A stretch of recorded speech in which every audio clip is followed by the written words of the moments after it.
Now. Hey, good afternoon, everyone, and thanks for tuning in. We've had some great speakers today, and thanks for joining me for another beneficial presentation. My name's Tim Racette, and I blog over at eminimind.com. And sticking with the theme of investing today, I'm going to be talking about building a happy and fulfilling life through some very simple but impactful principles, which I just call smart investing.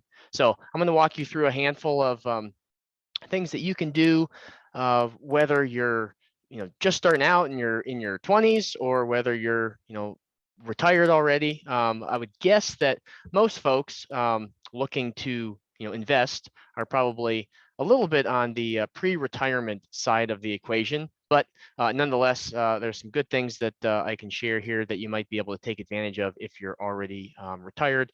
And regardless if you are actively trading or looking to get into a more kind of active role, these principles that we're going to talk about are more based, or they're more guided towards passive investing or passive income, if you will. So while active trading is great, one of the things that I think can get a lot of folks stuck is this, drive to get out of the rat race and get out of that sort of 9 to 5 dollars for hours trade-off with a typical 9 to 5. So what we're going to talk about today is how you can really build a fulfilling life and a very enriching life through some smart investing principles. So a little bit about me for those that are not familiar with eMiniMind or myself. There's a couple of photos of me here, and I really started my trading side of things in 2006. I began investing in kind of the, really when as soon as I could, earn an income, if you will, from early teen years, and then everything from mowing lawns up until you could get a real W-2 job at age 15. And so I've had a lot of opportunities to learn from some really good investors. I grew up in the Chicagoland area, and so there was no shortage of investors and traders. I do a lot of e-mini day trading with the futures. I also swing trade stocks, but then when you take kind of the pie, though that day trading and swing trading piece is really fairly small when you look at the, breaking up the assets in the pie. And so a lot of folks probably own a home, or you maybe you have a couple rental properties and a 401k. You have a little account that you day trade, or maybe you're just completely W-2, 9 to 5 job with a 401k, and that's it. And so we'll talk about a few things that you can do to kind of maximize your investments over time. I've had the pleasure of speaking in a number of these Trade Out Loud presentations. It's really nice to get a lot of folks together in this format. I've also had the pleasure to speak at a lot of the in-person traders expos and things of that nature. But when you can kind of be in one place where you get a big brain dump of information all at once, then you can go back, in the days following and sort through your notes to find out, okay, what things do I really want to go deeper on? What concepts or presenter resonated with me in such a way that I want to expand upon and go deeper? You can really go down a rabbit hole of being too broad and trying to incorporate too many strategies at once, as opposed to going very narrowly focused and deep in a way where you can actually maximize your gains. You could put $1 into 1,000 different stocks, and 10 of them might go 100x over the next 10 years, but that dollar going 100 times is not really going to be that impactful, versus being a little more narrow focused, maybe putting, just as an example, $10,000 into 10 stocks and having one of them go 100 times. Now that is a much more impactful approach. I don't use that philosophy, if you will, to put, across 10 different um, individual stocks, but for an example purpose, it just shows that you can be right in a lot of these different areas of your investing or thinking, or oh, I think Bitcoin's gonna be something someday. I think this stock is gonna do something, but if you don't invest enough money to be meaningful, if it does 10x or 100x, then it's really doesn't serve its purpose. So we'll get into more about that. Outside of trading, I like to do a lot of stuff outdoors. Like I said, I'm from the Chicagoland area, but then now I live in kind of split my time between Scottsdale, Arizona, and the Black Hills of South Dakota. So do a lot of mountain biking and exploring of the outdoors, and having a large asset base of investments, and this sort of passive income, if you will, allows me to do a lot of these things outdoors and away from the computer. So while there are tons of benefits of being able to do some trading in the morning and build my investments with that income, it's really the passive income, the dividends, if you will, that compound, that really allow for a good fulfilling and quality of life, that gives you the time. Because a lot of folks are, you might think that it's more money that will bring you happiness, but really it's more time. If only I had more time to do more things. Certainly there's lots of things that take money to do, but you'll see a lot of people who work and have tons and tons of money, but just no time to do any of the fun stuff that they want to do. So the principles today are more aligned with how can I maximize my time with sort of the least amount of input, if you will. My background coming from the kind of the competitive cycling world, one of the things that gets talked about a lot is kind of that minimum effective dose, or what's the minimum amount that I can get the most gain? What's the minimum amount of training that I can put in to get the most output, the most increase in fitness? And so in a lot of ways, investing can be a lot like that, because you could spend hundreds and hundreds of hours and learn all of these different strategies, and they could be very involved and very hands-on.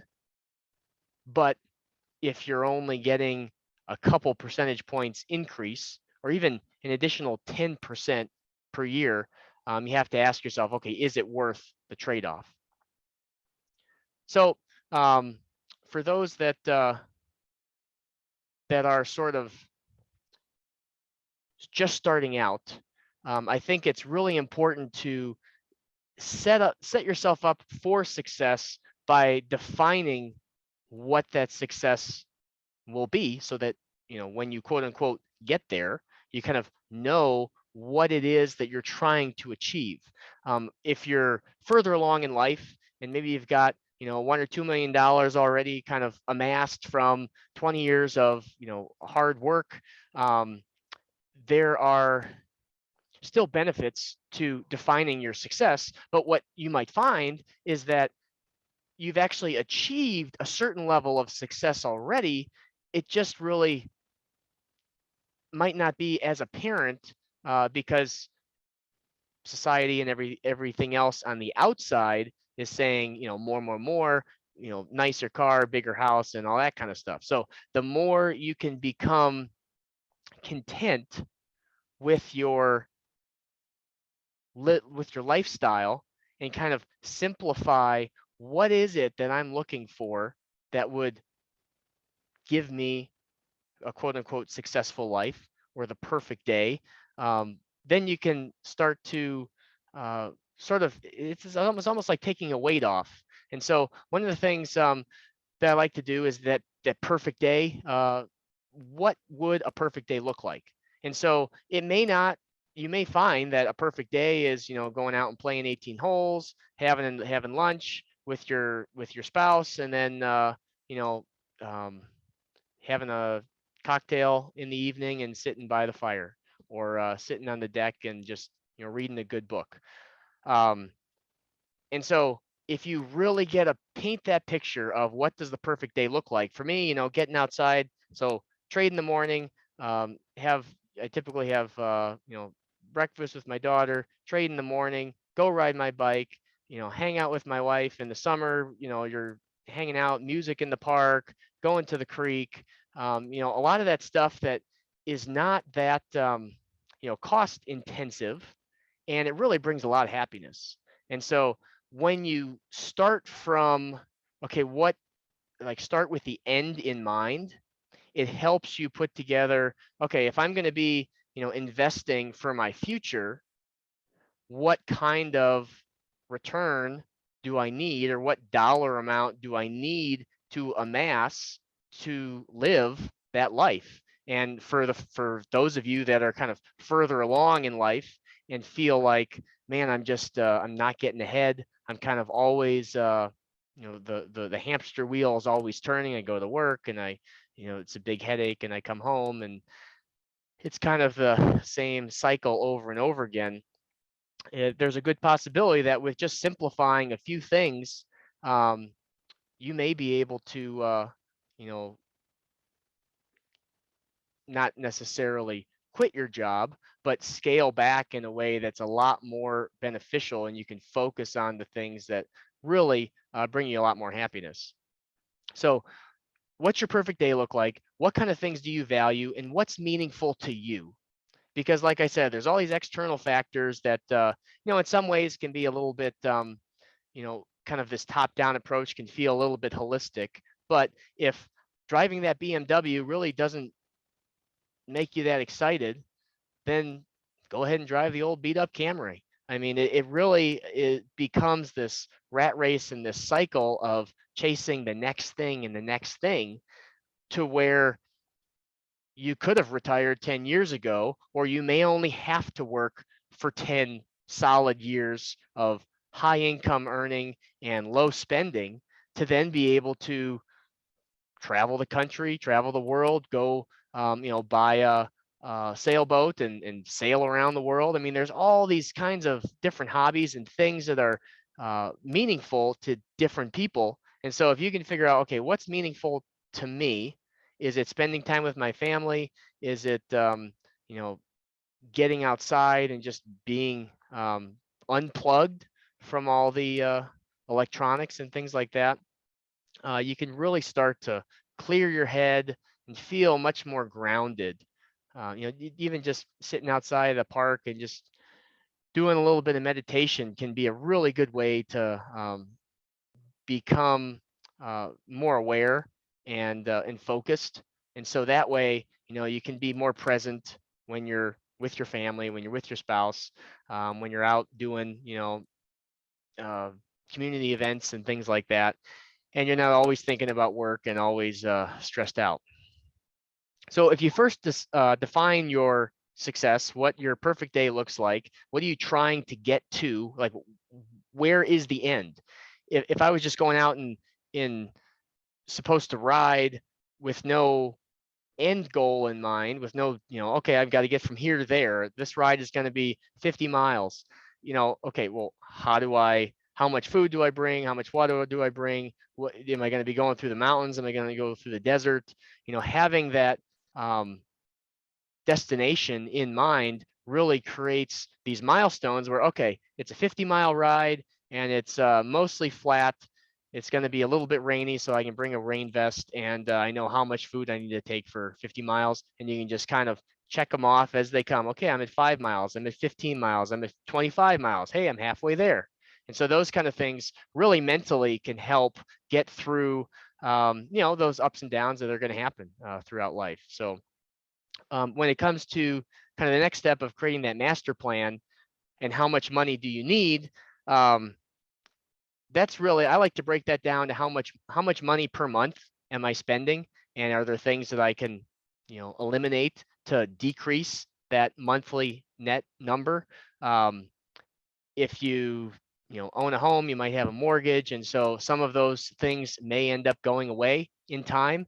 Um, you may decide that, okay, I've got 10 years left on this mortgage. I'm 40 years old, and I want to have this thing paid off by 45. So I'm going to work really hard for the next 5 years, pay extra on the house. My expenses are going to go down, aside from the variables of food and gas and those kinds of things. But by and large, we'll knock out this mortgage, and then we'll be able to go do all the fun things that we really want to do. And so having that timeline, okay, boom, 5 years, I can stick out this job for another 5 years. I can get a promotion and do a little bit more work, and in 5 years doesn't seem so bad. And so really defining how much money that you need per month can be a good way to get you motivated and determine, okay, what things do I value? So the two kind of go hand in hand, creating the plan and kind of defining the success. And then kind of looking at, okay, what's the fastest route to make as much money as possible? For those folks that are really young, it may not necessarily be to go to a 4-year college, and then come out and go back and live with mom and dad and figure out what you want to do with your life. There are so many good opportunities and jobs to make a whole bunch of money in a very short amount of time, to amass this pool of cash, if you will, that we can then turn around and kind of the next step, which will be to invest it and then to allow that money to grow. And so if you can get money working for you sooner over a longer period of time, there's a whole bunch of benefits that kind of become exponential over time. So sometimes it's not the most traditional path. I actually have some friends who went to work in the oil fields, and it may not be the most glamorous work, but your expenses are really low, and you make a whole bunch of money, and then they can turn around and get rid of all that, any consumer debt, and have a whole bunch of money set aside that can just sit there and grow. And within 10 years, they might be 35, 40 years old and have $2 million in investments and be able to, quote unquote, retire at a super young age. So there's lots of different ways to go about it. And if you're 55 and don't have anything saved for retirement, it doesn't mean that you can't make a few small changes and kind of accelerate or increase your income to be able to set aside more money in a smaller period of time. So I think it's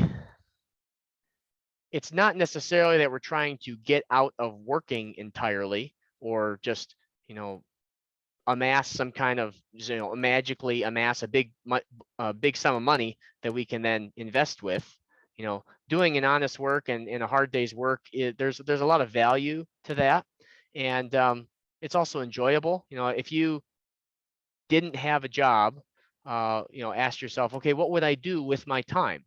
And then maybe it's shifting careers into something that you enjoy more, that actually pays you less, but you're willing to do over a longer period of time. And now your day to day is much more enjoyable. It's not so work for the weekend.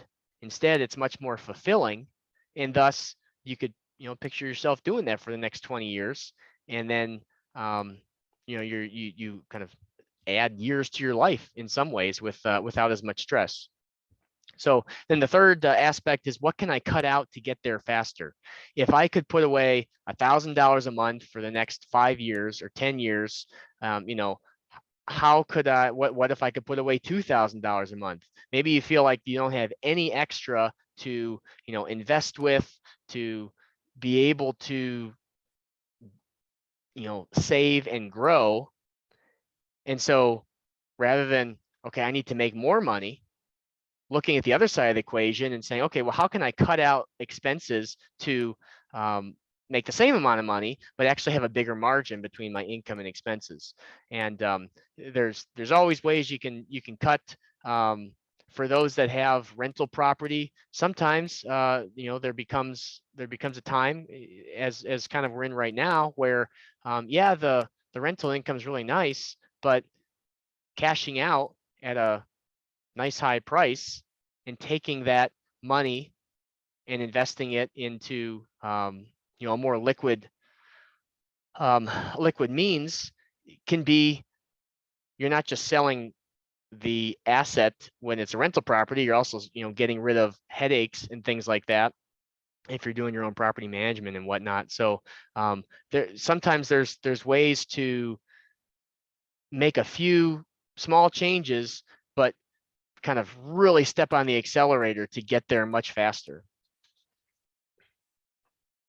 So another thing that I like to kind of emphasize on is kind of what I call the 80-20, and really, what 20% gives me 80% of the results. When I go to work, what 20% of the stuff that I do gives me 80% of the 80% of the results. And so if you take a look at your investments that you already have, just kind of list out all the things that you have your money in.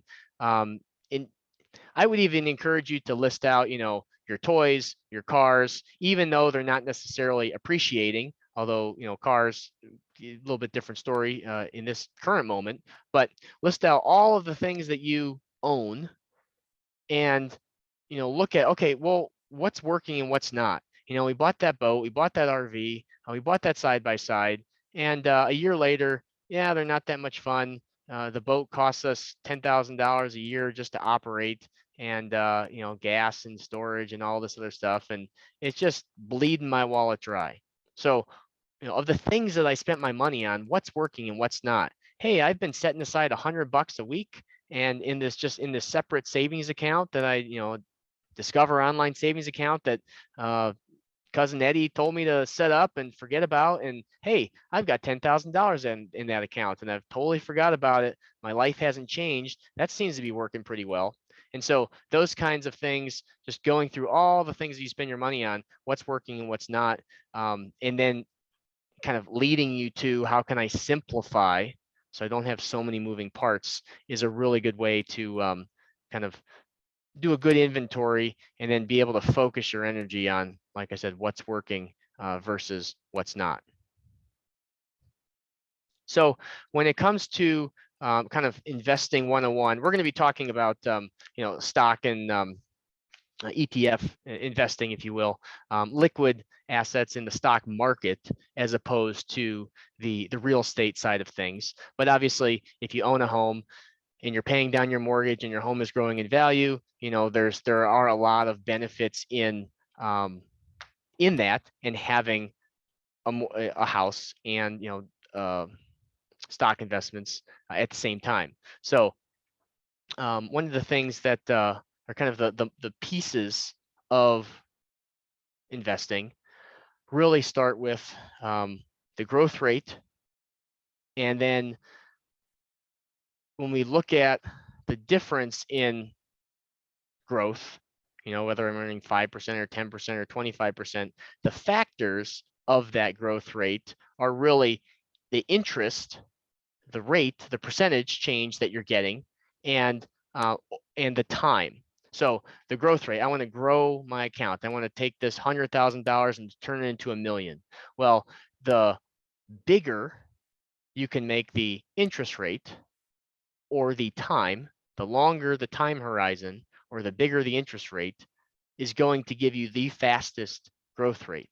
So you could have a smaller interest rate, but if your time horizon was 50 years, you're going to end up with a really big growth. You could have a really high interest rate over a shorter amount of time and have really big growth.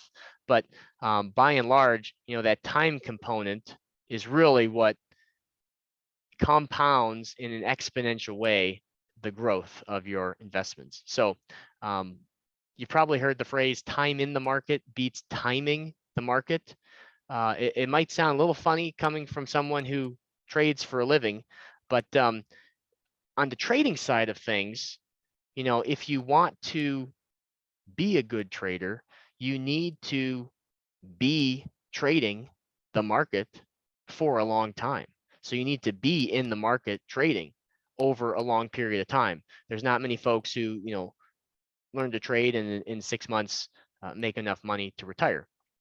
So when it comes to investing, time in the market, just being in the market and not trying to actively trade it, getting in and getting out, selling your retirement, and then trying to buy it back at a cheaper price, in the end ends up hurting most people. And so just being in the market over time gives you the highest return.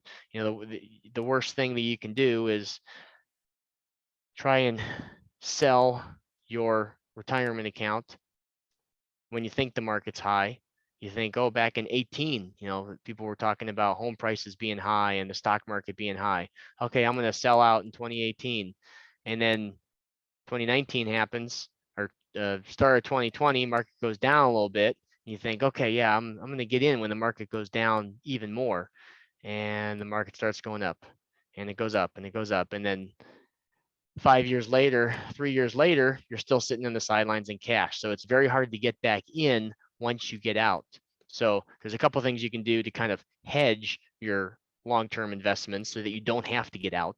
You can just continue to build and then hedge that investment in the markets, and you can stay in the markets. Getting rid of consumer debt that I mentioned before is really helpful, because what it allows for is it allows you to take risks much easier because it frees up cash. And if you can have cash flow coming in on a month-to-month basis, you can do things like, hey, what's this Bitcoin thing? Let's say it's 2014. Hey, this Bitcoin thing looks interesting. Hey, I'm going to throw $1,000 in it, and I don't need that $1,000. I'll forget about it. Let's see what happens.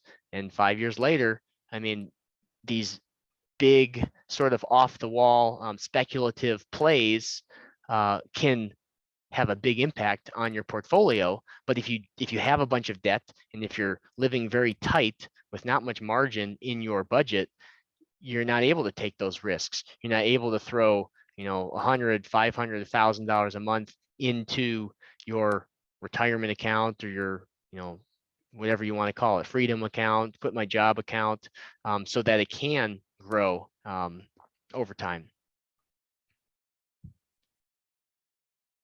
And then I mentioned a little bit about real estate, but we're mostly going to talk about stocks here. The liquid and illiquid side of the equation has shifted, or has kind of ebbed and flow over the years with real estate. Obviously, right now it's a lot easier and quicker to sell a piece of real estate, whereas if the market is slower and there's a lot more supply, then it's going to be a lot less liquid. So the benefit of stocks is that you're always liquid. You can always get out just with essentially a click of a button. You can also limit your risk a little bit better with investing in the market. With real estate, for those that have worked on houses or done construction, or even just a little bit of DIY, that it always takes 3 times as long and costs 3 times as much. You start digging into a project and tearing out your bathroom, and next thing you know, it's like, oh, we got this problem and that problem, and I wasn't expecting this. And so another benefit of investing in the stock market is that peace of mind.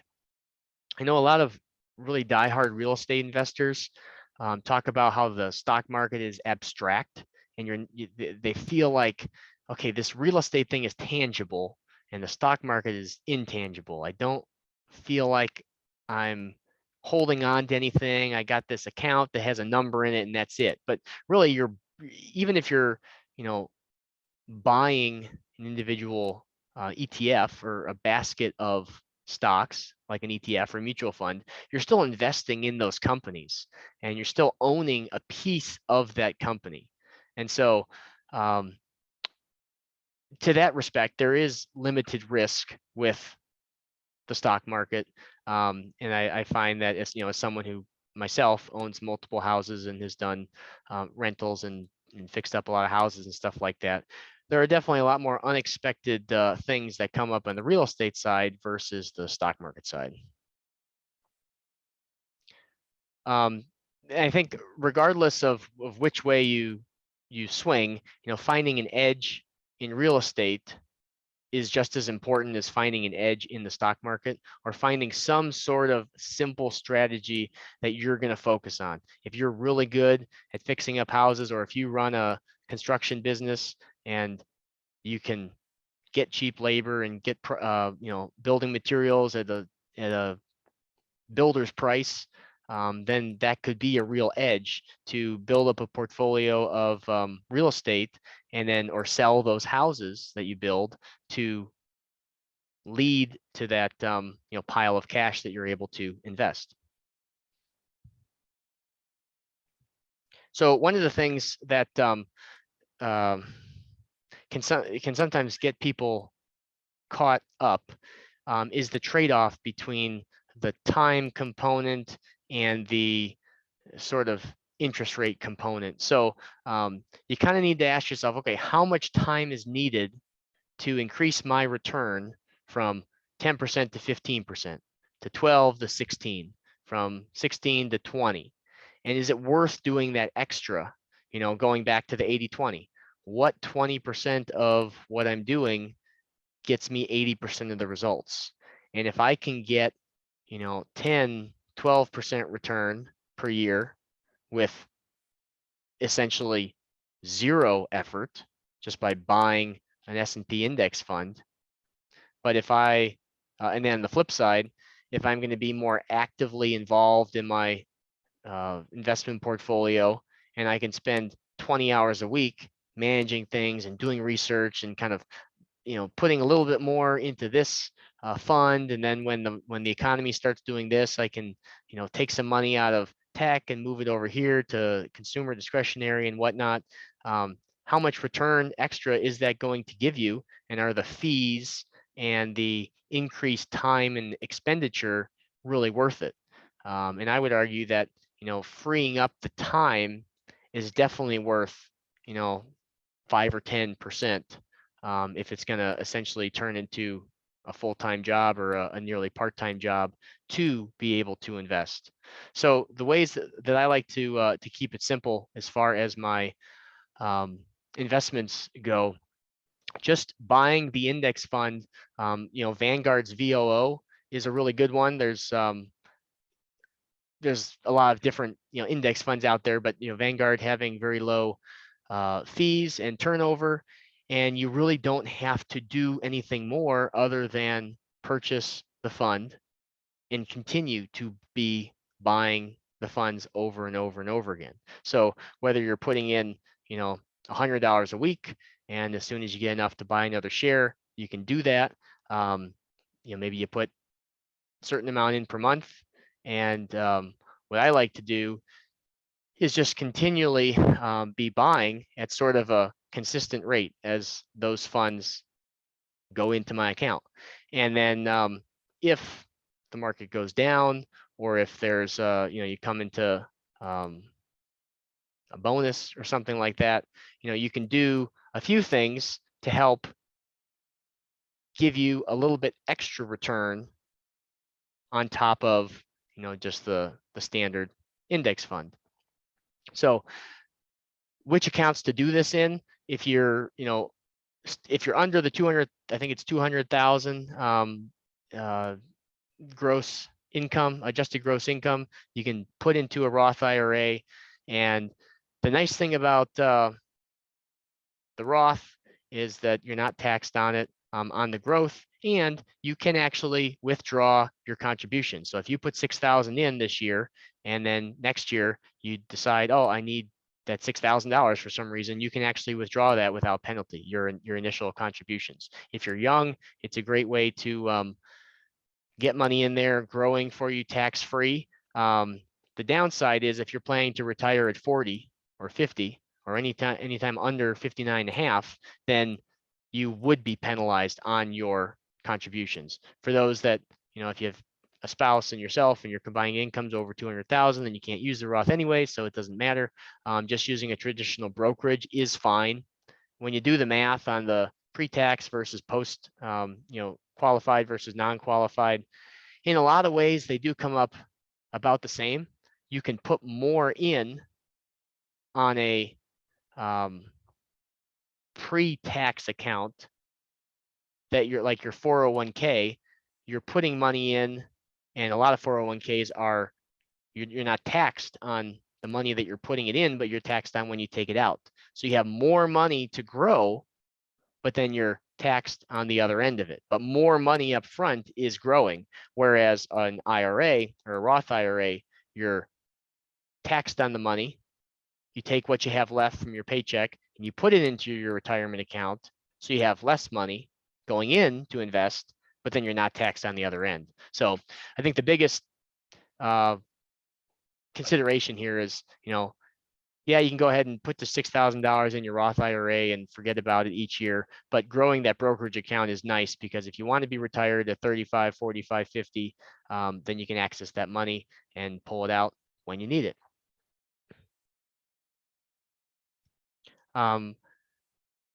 The building of a big pile of cash and then waiting for the market to go down is not the best strategy over time. Simply contributing that money on a consistent basis and buying, kind of seeing, okay, how many shares can I accumulate? And when the price is lower, I can buy more shares. When the price is higher, I'm buying less shares. So contributing weekly to your account, putting money in each week, and then just kind of essentially your dollar cost averaging in. I won't get into some of the specifics on that, but putting the money in your account and then buying another share when you have enough money to do that is going to be the quickest way to grow that account. If the market's off more than 10%, times like now where the market's sold off from highs, if you get a little extra money and you want to buy more because you feel like the market's down, that's a great time to do it. If you're already in retirement age, or if you're in retirement but you're not necessarily taking required minimum distributions, and the market's up, you could sell a little bit off the top and then hang on to that cash so that if the market does go down, you don't have to pull out money from your account when the market's down. You've done it when the market's up. Another thing that I find really beneficial is, rather than get in and get out, like I said, what you can do is simply buy puts if you feel like the market is going to go down. Just a small percentage of your account you can allocate towards hedging. And so I'll just buy puts on the SPY, and you can do that in such a way to where if the market goes up, you still have your original fund that you're investing in, that you're buying, and your account's going to go up. If the market goes down, you can then capitalize on that put hedge by buying those simple puts in just the SPY, and then you can cash them out, and you can take that money that you've made from the puts and you can buy more of VOO, for example, and you kind of continue to do that cycle. And so long as you're not putting half your portfolio into hedging the portfolio by keeping it only half of the portfolio in cash, and then you're buying all these puts. You want to do it in such a way where it's a very small, you're basically just buying a little bit of insurance. And if the market goes down, you can capitalize. If it goes up, then you're still going to make money. Maybe instead of 10%, you make 9%. Not a big deal, because when the market does take a little bit of a dive, you can make a few extra $1,000, or sometimes tens and $20,000 if the market's really selling off hard, and you can then turn around and reinvest that into the long side and continue to build that position. And so even with just withdrawing 5% a year, you start doing the math on 250, 500,000, 600,000. It doesn't really need to be a huge portfolio to give you $40,000 or $50,000 a year to be able to pull off and keep that principal. And so when you start thinking of it like that, it's like, oh, okay,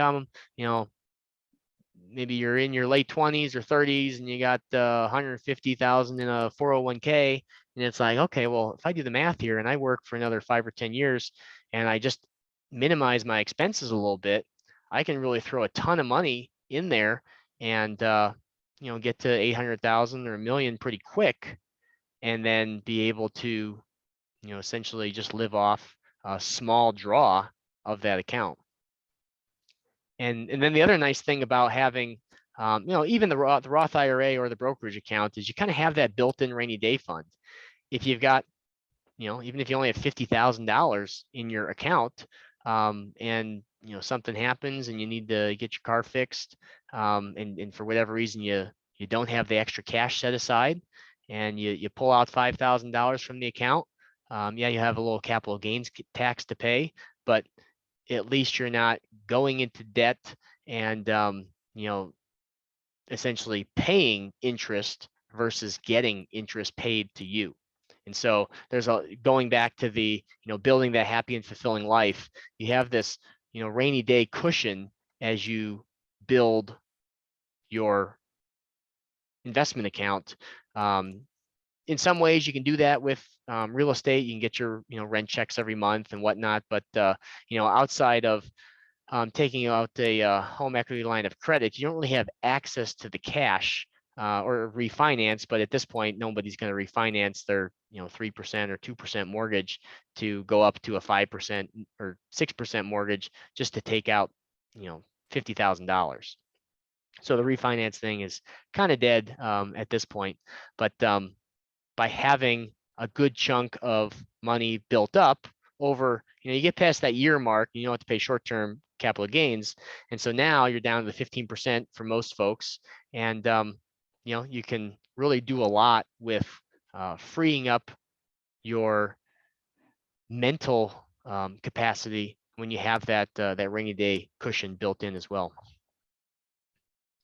So the most important thing, or two things really, are to be intentional and to take action. So, whether you love your job or you hate your job, and whether you want to be super active in your investing and use complex strategies and kind of go against what I've been sharing in the presentation, you just need to be intentional and take action. So take the information that you learn, simplify, go through and kind of do an assessment of your income and expenses and your budget and your household finances, and then really sit down and take the time to lay out what you want, and then be intentional about it, and then do something about it and take action. Otherwise, you're just learning things and talking about it, and if you don't take the action, most of us know what the right thing is to do, but it's harder to actually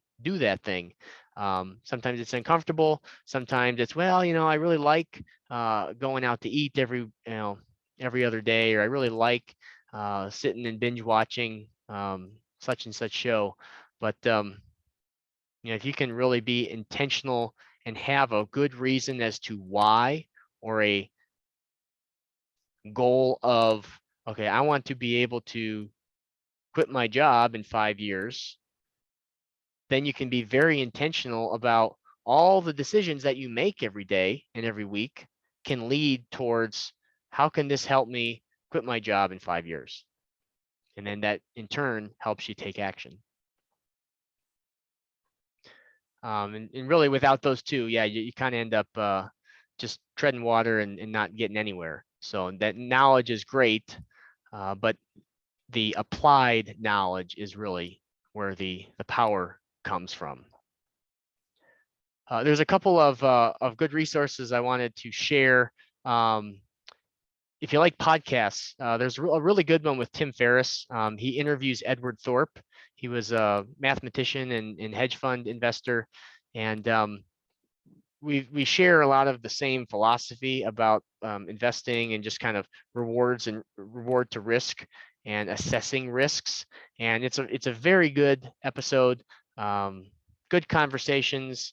Edward Thorp talks about a lot of good things in terms of investments and things that you can do, and really helps shed a lot of light on what's worth your time. So that's a good one. It's episode 596. Mr. Money Mustache is a good entertaining blog that I follow. Lots of good ways that you can kind of, again, simplify your life and take the time over, well, I guess time and money approach. Having more time with more money. It may be a little bit uncomfortable for some folks at first, but when you start to realize, how much you spend on things that don't matter, all of a sudden you can really open up your spread between income and expense and be talking about, multiple thousands of dollars extra per month that you can then have to invest in within a short couple of years, really amass a big chunk of money. And then obviously, E-mini Mind. A lot of the things that I share on the blog have to do with active trading and investing, and the kind of the mindset around becoming a good trader and investor. So had to plug that one as well. And then the last thing I wanted to share, not so much the screen time note here, but working smart and being patient and staying disciplined is really one of the most important things that you can do. Staying the course and kind of putting your head down and really working smart, going about your day in a smart way.